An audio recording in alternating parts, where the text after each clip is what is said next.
Good evening, everyone, and thank you for joining us for Philly Cam Voices. I'm your host, Tim Marshall, in for Amanda Johnson. Philadelphia made history by unveiling its first memorial to an African-American figure. A 12-foot bronze statue of Octavius Catto now stands on the south apron of City Hall. We first brought you this story last month, and now here's Dennis Link, who was there for all the excitement. I'm humbled to be the mayor as we honor and recognize a great American hero, a great African-American citizen of Philadelphia, Octavius Valentine Catto. This memorial will become the first dedicated to a sole African-American. Catto is truly among our city's Parthenons of greats and is one of our nation's most important citizens who worked for the good of America. Catto taught at the Institute for Colored Youth and founded several scholarly groups. During the Civil War, he raised 11 regiments of the U.S. colored troops. He was also leader of the Pythian Baseball Club, organizing several interracial games. Most of all, he championed equality, particularly African-American voting rights and equal access to streetcars. On October 10, 1871, the 32-year-old Catto was shot and killed on his way to vote on Election Day. As part of our celebration this morning, our celebration of Catto's life and accomplishments, we have invited participants who represent many of the facets of Catto's life, but they represent them in today's world. We're the Athletic Baseball Club of Philadelphia. My name is Scott Alberts. This is Greg Stolowski, Matt Albertson. And we're here to pay tribute to the baseball legacy of Octavius V. Catto. You'll see over there we have a reproduction of the uniform he wore during his period as a member of the Pythian Club, one of the early and most successful African-American baseball clubs of the 1860s. Few people know that in addition to an educator, a scholar, an activist, a community leader, he also is one heck of a shortstop. He also helped to desegregate streetcars. So I thought it was appropriate and actually fitting to highlight that aspect of his accomplishments. So we have the streetcar representation, and we also have the ballot box as the key features besides the sculpture in the design. We are the 3rd Regiment United States Colored Troops, and we believe that in our first company, Catto recruited the majority of that first company. I've never experienced giving birth, but this is kind of close to it after 15 years of trying to get this done. I'm very proud of today, very proud of our city, proud of all the people who come out to participate in this, and I'm happy after 146 years he finally got his recognition. A Philadelphia man is changing lives with his program called Tech Core 2, teaching STEM skills and computer programming. But that's not all. It's an exciting program, and Connie Com has all the details. Joel Wilson believes STEM, science, technology, engineering, and mathematics is the future for urban youth. The school system has practically given up, so he has developed a program for urban youth entitled Tech Core 2. This program teaches kids coding, how to build a website, and how to make games. There's also an emphasis on choosing a career path, going to college, and how to pay for it. Hello, my name is Joel Wilson, President and CEO of JCW Computer Consulting. And one of the things our community needs to do a better job of, how do we develop young people that can be, computer technicians and migrate up to become computer engineers and migrate to be consultants? Well, we need a pipeline system to train them to do that. All of the kids who are in that program will be interns under JCW. Therefore, they are eligible to get the training from Google, from HP, from Lenovo, from Acer, from A+ computer certification. So this is a pipeline, a way to take our kids who are not being trained properly right now. Here's how the pipeline works.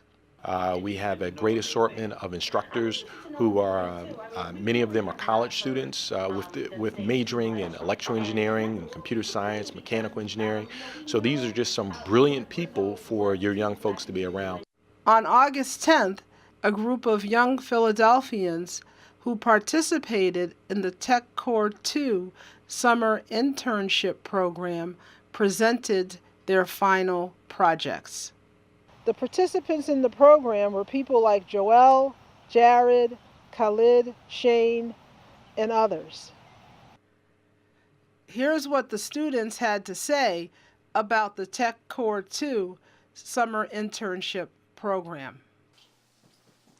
About Tech Core, I like the program a lot. It taught me a lot of things. It taught me about tech coding, making games.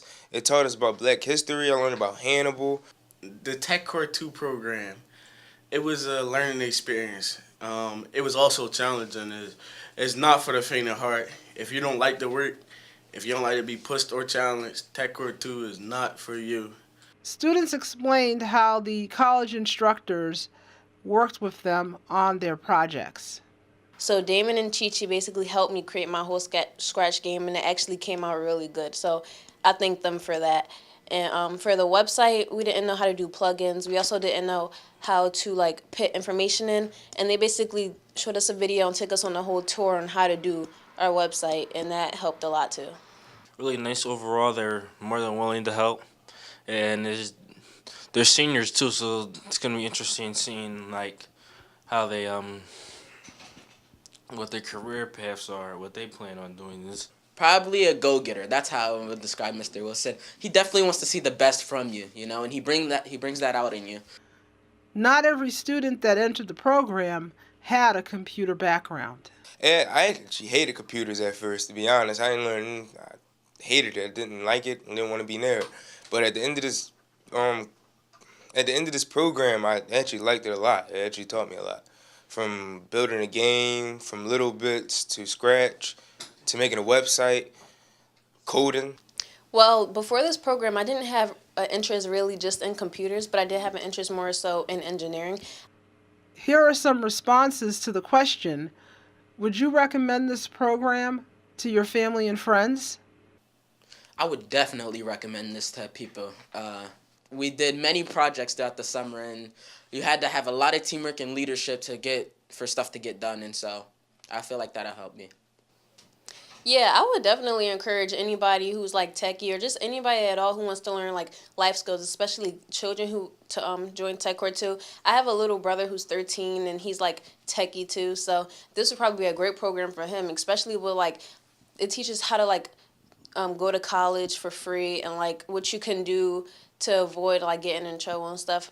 I wasn't really a Tech Core 2 type of guy, if you really ask me. But at the end of the day, I actually was. Turned out to be a really good Tech Core 2 guy, and I'm actually having a really good time with it. So I would say don't judge books by the cover, so yes. Okay, Joel, do you have any final thoughts for people who may be viewing this video? Well, yeah, I just want to say take advantage of all of the opportunities that you have given to you. If you live in Philadelphia and you are a tech type of person, or even if you're not a tech type of person, this is not just with computers. Tech Core 2 is a branch of different programs inside of one that teaches you how to do so many things that you could benefit from later in life. So if you have a child who they don't know how they're going to pay for college, or they don't know what they want to be when they grow older, Tech Core 2 is a great program for basically everything that you would need.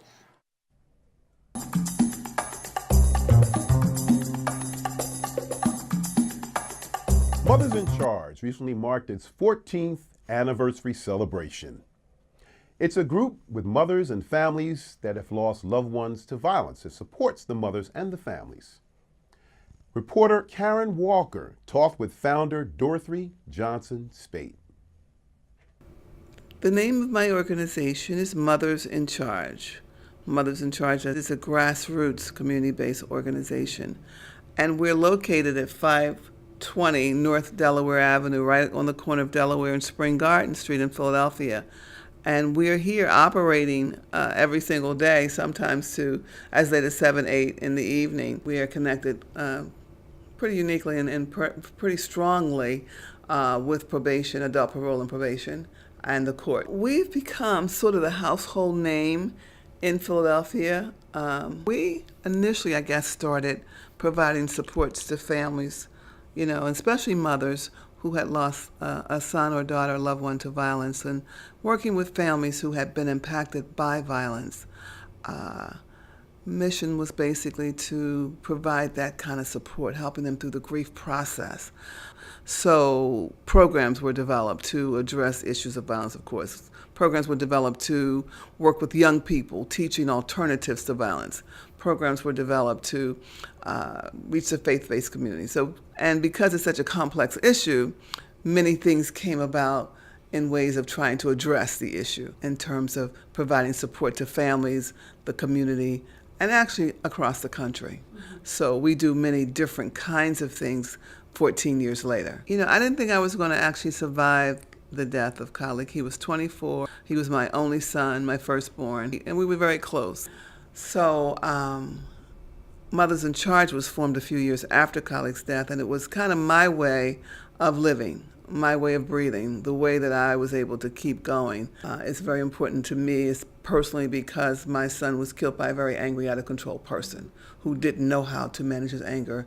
There are people oftentimes that are dealing with anger and rage and have no way of managing it, and oftentimes we pay the price for that. We've got people that are advocates in this program. They give of their time and their gifts and their talents to support Mothers in Charge, and that looks like anything from writing letters to legislators about guns and common sense gun laws, things that we want to see, to mentoring a teenager who may be at risk.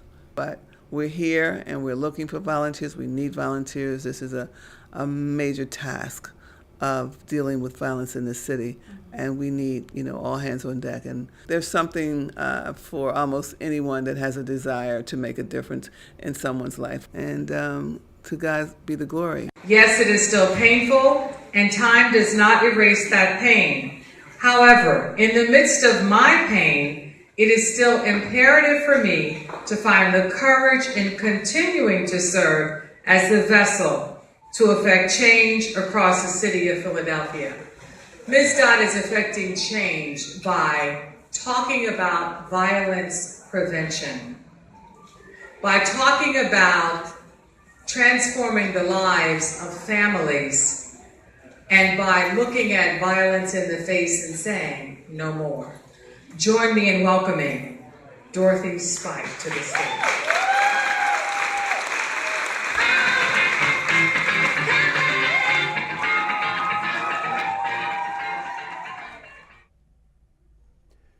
Now here's a story that'll really make you smile. The Give and Take Jugglers has been in the business for more than 40 years. Not only making you laugh, but they also have a great message for you. And now, reporter Ariel Taylor has more. Who doesn't love to see a juggler perform?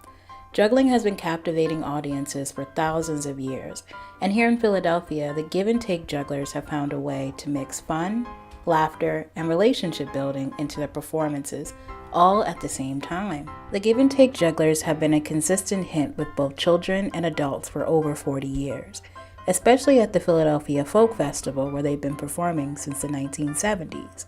Dave Gillies, founder of Give and Take, shared with us how he got involved in performing. I was teaching 5th grade, and the PTA invited a troupe of jugglers to come and perform an assembly program. That was the first time I ever paid any attention to juggling. What I liked about the group that the PTA brought was that they used juggling to tell a story. I bought a book on how to juggle and used it in my teaching. I discovered that it was a wonderful way to get children to understand how to learn. Dave had to make a choice between performing and teaching, and so he took a more unconventional route and became a performer. But it wasn't because he didn't love teaching. In fact, his education background has helped him to see that performing and teaching have a lot in common. A good teacher understands that they need to make their material suit their audience and to keep their audience interested and to structure the material to cover a certain subject in a certain amount of time. And a show is structured the same way. You have to hold the attention of the audience and give them a message. Dave not only inspires youth and parents through the Give and Take Jugglers, but his team of performers have found a family through circus arts. We sat down with Allison Watman, one of the team members, to learn more about the relationship between audience and performers. It's not about, look at what I can do and you can't. It's more about, look at what I can do and you can too. Isn't that exciting? We're on this journey together. We're involving the audience in everything that we do and creating relationships. It's all about reaching out to the audience and them reaching back out to you. It's not a one-way street. So I've learned that from being a part of Give and Take. We love it when adults come up to us and say, I was laughing just as hard as my kids. And you've reminded me of how it felt to be a kid. Like I haven't laughed like that in so long. And that, I think, is what I love people to take away from the show, is just this feeling of this warm, fuzzy feeling and this feeling of joy that all children feel. You know, to be able to feel that again and to provide that for people is really special. To find out more about the Give and Take Jugglers, you can head to jugglers.com to see their list of appearances and to find out more about what they do. This has been Ariel Taylor reporting for Philly Cam Voices.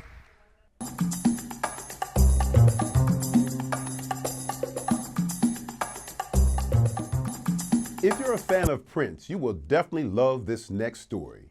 The Neighborhood to Neighborhood Street Festival paid tribute to the artist with a great celebration. They partied like it was 1999. Reporter Toya Hayes talked with concert goers, festival attendees, and of course the organizers of this great event.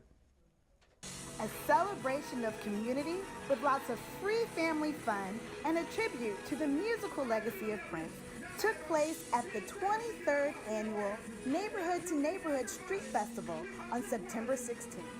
Presented by State Senator Anthony Williams and the Black Women in Sports Foundation, this day-long event was jam-packed with memorable performances by Sheila E., a DJ set by Philly's own Questlove of the Roots, PNB Rock, and longtime Prince collaborators Morris Day and The Time.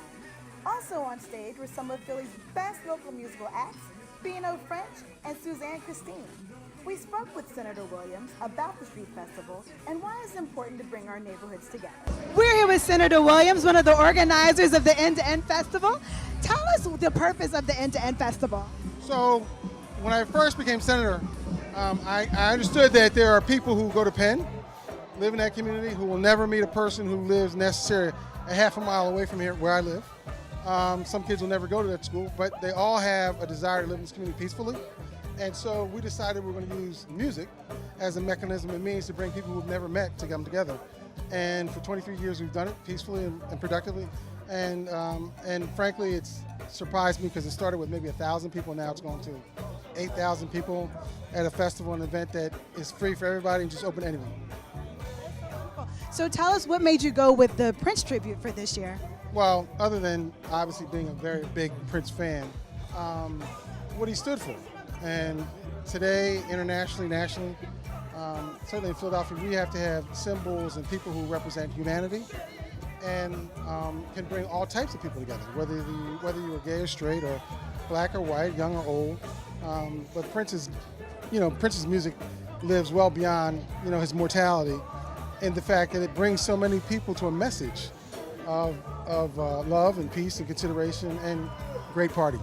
I'm with local artist Bino French. What's up? He just rocked the stage. Tell me about the influence that Prince has had on your career as an artist. Prince has a special place in my heart because, like I told you, it helped me bond with my father.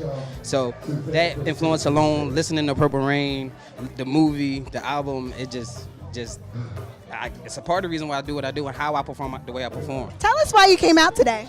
I came out today, first of all, I grew up in this neighborhood. And I remember right across the street over there used to be the firehouse. That was the firehouse. And it's just like, from kindergarten all the way to now, I really appreciate people coming in my old neighborhood and me being able to, cherish it and be able to, savor it. Can you tell me your favorite Prince song? Purple Rain. I love some Prince, and Purple Rain is my favorite. That's my favorite color anyway. I really do love Purple Rain. And I hope they play it. I really do. Why did you come out today? Because you look around and you see the people that Prince meant something to. And they came here today to share that with themselves, with each other, and with the performers who came to give back as well. I'm Toya Haynes with Philly Cam Voices.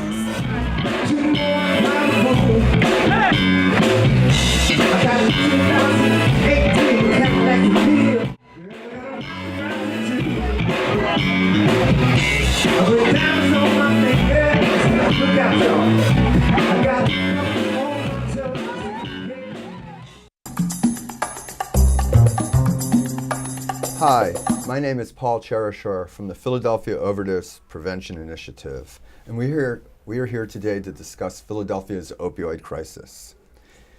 Mayor Kenney's opioid task force issued its final report in May, and we'll be discussing one of the more controversial task force recommendations, the creation of supervised injection facilities, also known as SIFs, and in Philadelphia known as Community User Engagement Sites, or CUES.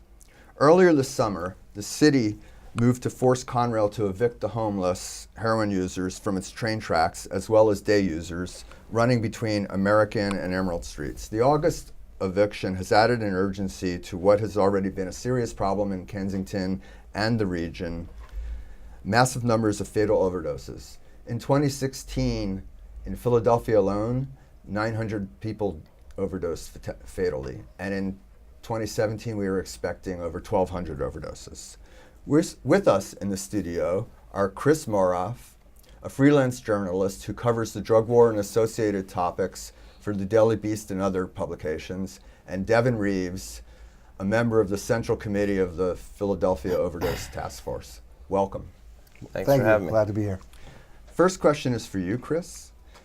Can you briefly describe the extent of the national opioid problem in 30 seconds or less? And why Philly's in particular has attracted so much press attention?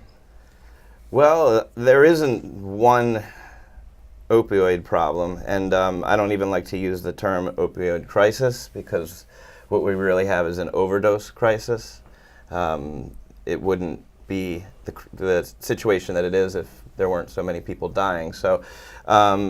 Getting that out of the way, the opioid problem is different in Philadelphia than it is in rural West Virginia. In many cases in rural America and suburban America, it started with what some would say is an overprescription of opioid medications and the introduction of OxyContin.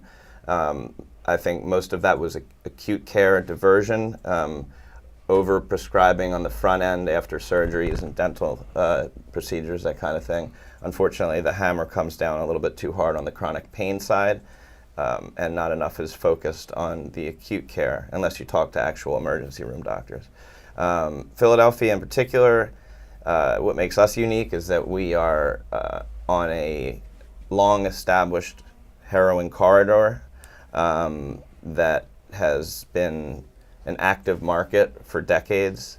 So what we saw in Philadelphia was not so much the establishment of a new opioid market, but the corruption of an existing one through the influx of synthetics. And I believe the entire increase in overdoses, if you look at the numbers, is driven by the introduction of fentanyl into the heroin supply line. Devin, I have a question for you.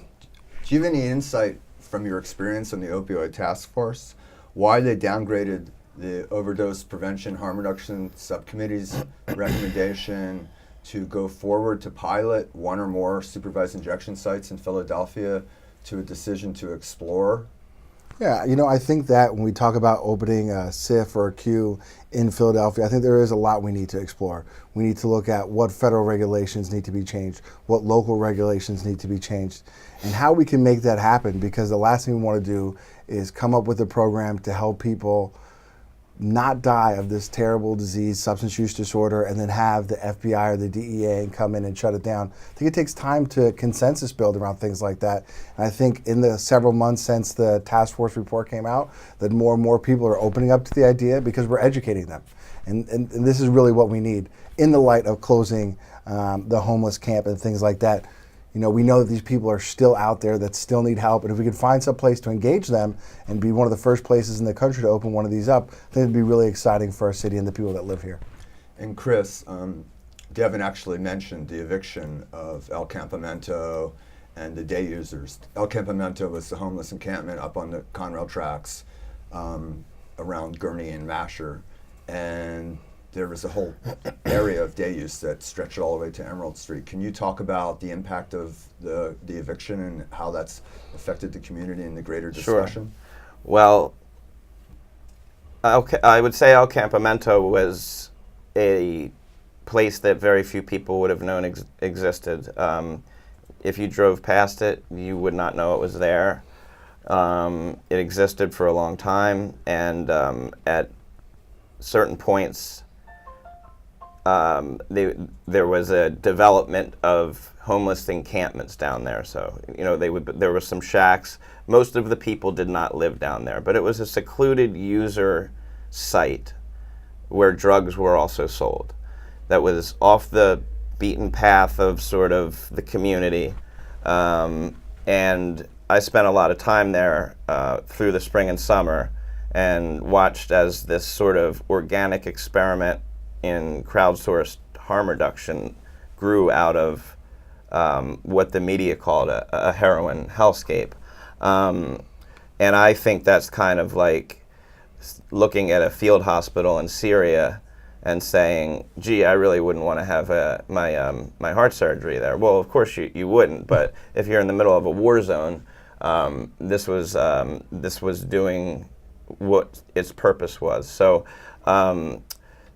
with the distribution of Narcan or naloxone, which became more prevalent over the past couple of years in Philadelphia, and users themselves are now engaged in recovery efforts post-overdose, and that's something that was not a part of the heroin community 10 years ago, 20 years ago. So El Campamento it became a place to buy and use drugs, and also, should you overdose, in most cases, a place to avoid dying. With the displacement, that the people that were there are still out there using. It's just all been pushed east. So without giving away specific locations, I can tell you that they're all still out there. They're just not where they used to be, hidden. Thanks, Chris. Yeah. Devin, what are the political obstacles to making supervised injection happen in Philly? And what role in particular do you see for the city's African-American leadership and citizenry? That's a great question, Paul. I think that we have a lot of issues, and they don't start here in Philadelphia. They really start down in Harrisburg. Heroin is a Schedule I drug, right? So that means that it has, very little or no medical use, and that it is highly addictive. And so the way the federal government works around Schedule I drugs is that they don't want them around, they don't want them used, so on and so forth. So the question becomes, in a country like America, do we need to change the scheduling of the drug? And that means Congress needs to get involved. And I don't need to tell you how hard it is to get Congress to do anything these days. Secondly, it comes down to Harrisburg. We're seeing, we live in a state that has a Republican-controlled legislature and a Democrat in the governor's mansion. And I'm not really sure how progressive the Republican legislature is when it comes to harm reduction policies like needle exchanges, let alone supervised injection sites. But when we're talking about drilling down to here in Philadelphia, I think a lot more people are open to supervised injection sites than people would think. People in leadership need to be educated. The city council, The mayor's office, of course, has got a lot of education on this. And I think people need to go and see what's going on with these supervised injection sites in other countries. And lastly, I think that the African American community, it's time for us to step up and address something that's been disproportionately affecting us forever. You know, the war on drugs in the 1980s that really consumed my own father's life was not the war that we see today. The opioid epidemic calls for this more compassionate care, this nicer face treatment over incarceration. And the black community suffered under those previous policies, and we should be able to have a benefit of these new policies, and we should encourage policies that incorporate restorative justice, because so many black men are still incarcerated in jail under school zone policies, so on and so forth. So I think it's on our black churches, it's on the local NAACP chapter, it's on all these Black Lives Matter Philadelphia. It's on them to step up and say, drugs are in our community and we must do something about it, because we're just not the leading voice, and that has to change. One reason I asked that question was because I know that the issue has come up in terms of the framing of this whole debate about whether we move forward on supervised injection, and there's a lot of discussion from some of the policy leadership that this is an issue that's coming from out of the that you get a lot of people coming from the suburbs into the city, and who is going to bear the brunt of housing, what community is going to host this. Right. But I also had a really interesting experience at Philadelphia Assembled the other day when I went over and took a look at the exhibition. It's a great exhibition. It's over in the Art Museum. And there were 3 people there, and they were looking at a mural that had one of their relatives on the mural. And afterwards, they wandered around, and they came up to me and one of the museum curators and started complaining about the way that incarcerated people were being presented, that they didn't include the crimes that they were accused of. And they felt like that this was sort of a not realistic way of addressing a community's pain, that many people have been victimized in the drug war by all kinds of violence, and to get into these intellectual discussions is unfair, and you have to talk about this emotional factor. But I also realized that, then they started talking about drug users, and they made some derogatory comments. And I realized that there's a paradox. People want to move away from incarceration, but at the same time, they have a lot of anger. Sure, and that's been that way since the crack wars, because communities supported those tough sentences. And then they suffered from them. So we're repeating the same mistakes, and it's hard. It is hard to go into a community and tell them that you're hurting yourself. You know what I mean? Through these policies will come back and bite you in the ass, right? So I think it's very similar with in some places what's going on in the Latino community and around Gurney Street. Right, and if I could just add one more thing, I think that what we need to do is educate people that, one, prevention works. We don't spend enough money in prevention in Pennsylvania or in the country. And secondly, we need to let people know that if someone does develop a substance use disorder or an addiction, that they can get better. And once we start putting a face on the people that have these problems, I think people are going to be much less likely to embrace these hard-on crime policies and see the humanity. Good night. Thank you very much. We want to end on a positive note. We have a photo of what the future can look like when we have community cohesion. It's the Paul Yaber Garden on the 2900 block of North American Street in Kensington. Thank you very much, and thank you for coming on the show. Thank you. Thank you. Awesome.